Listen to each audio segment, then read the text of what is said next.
Siya na po. Opo. Okay sa'yo? Yung po kayo yun, ano pong itsura mo? Yung kay Bensi po, dress lang po. Dress lang. Akala ko yung mga ganyan. Hindi po. Hindi ko na, hindi pa. Buti na lang talaga. Ang prinsesa, tapos mababa siya din sa Parang play lang. Sa Sarah. Opo, parang cocktail lang. Cocktail lang. Opo, ganun lang. Ano po color ng ano po?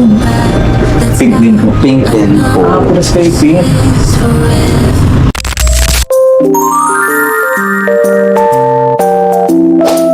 Susuotin ng EDSI, nakahanda na. At sa wakas, bukas magaganap na ang pinakahihintay ng lahat. Yan po ang ating aalamin at pag-uusapan ngayong araw. Pero bago po ang lahat, mag love shoutout sa lahat ng ating listeners, viewers, and subscribers saan mang sulok ng mundo. Mapaluzon, Visayas at Mindanao. Lalong-lalo na po sa ating mga kababayang OFW. Kamusta po kayo mga kalingap? Mabuhay po kayo hanggat gusto nyo. At kung bago ka pa lang sa aking munting YouTube channel, huwag ka nang mayang mag-subscribe, like, share, and comment. Huwag mo na rin kalimutang i-click ang notification bell nang sa ganon ay updated ka sa aking mga paparating na video. At syempre, patuloy po nating suportahan sina Kalingap Rob at ang ating ama ng Kalingap, ang nag-iisang founder, si Kuya Val Santos Matubang.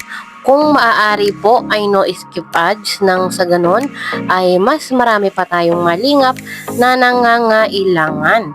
At konting paunawa po kung maaari ay tapusin nyo muna ang kabuuang video nang sa ganon ay akma ang inyong mga komento. Ayun na po yun. Yung damit po ni Bensi, ano po, wala pa po ngayon. Wala po po ngayon? Pero okay na po siya. Parang nasa, ano po, ay, kailangan po ba ngayon? Hindi po, paano po yun? May kasama pong makeup, di ba po yun? Opo. Paano po yun? Pupunta po kayo dun sa Taisan na or si Biancy po Ay, mapunta bukas po ba kailangan? Hindi po, sa Saturday po. Paano po yun? Tomorrow, ay, dito po. Yan. Dito po siya papuntahin? Dito po siya po. Paano yun? Dito po yung mapunta niya. Agahan na lang. Ano oras po ba? Wala pa pong oras kung anong oras po yung ribbon cutting.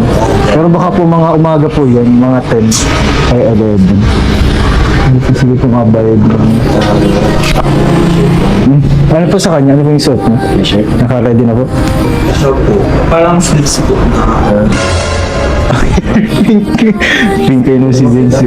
Baka hindi ka siya sa mga. Pwede pong makita po yung... Kasi baka magkamaraming Slips man lang. Hindi ako sinukatan. Hindi po siya sinukatan. Batyang-batyang bang surat. Ayun po. Ang bilis sa isa. Nandun pa kayo. Nasana ako kayo. Available po kayo Slim? bukas. Bukas po sa 50. Anong oras po?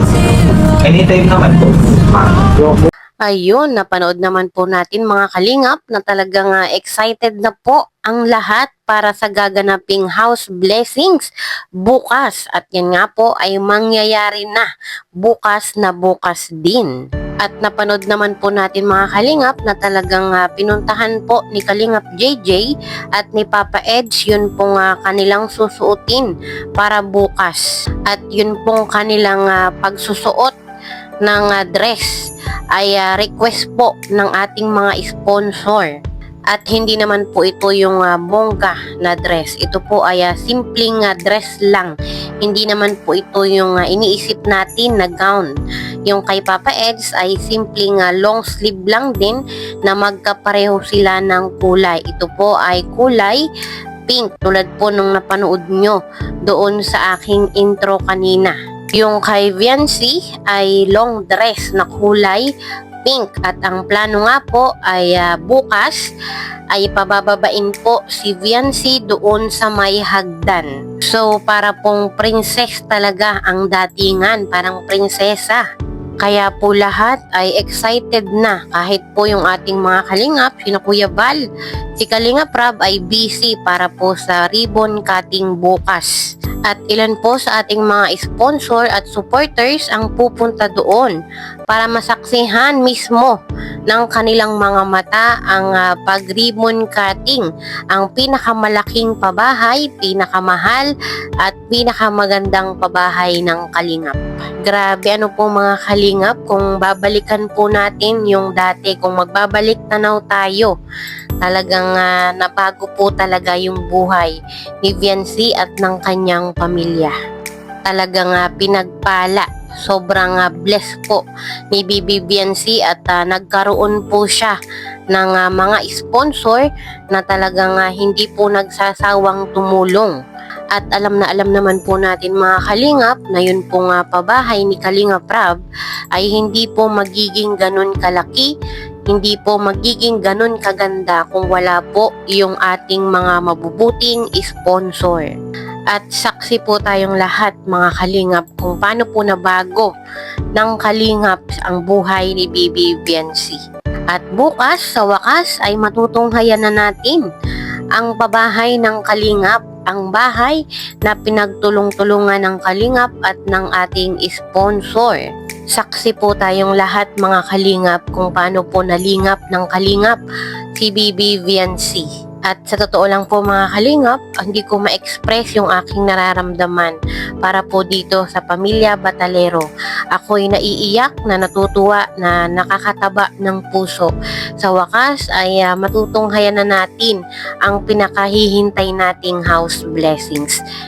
At magbalik tanaw po tayo ng konti kung paano po natin nakilala si Bibi Viancy. Panoorin po natin ito.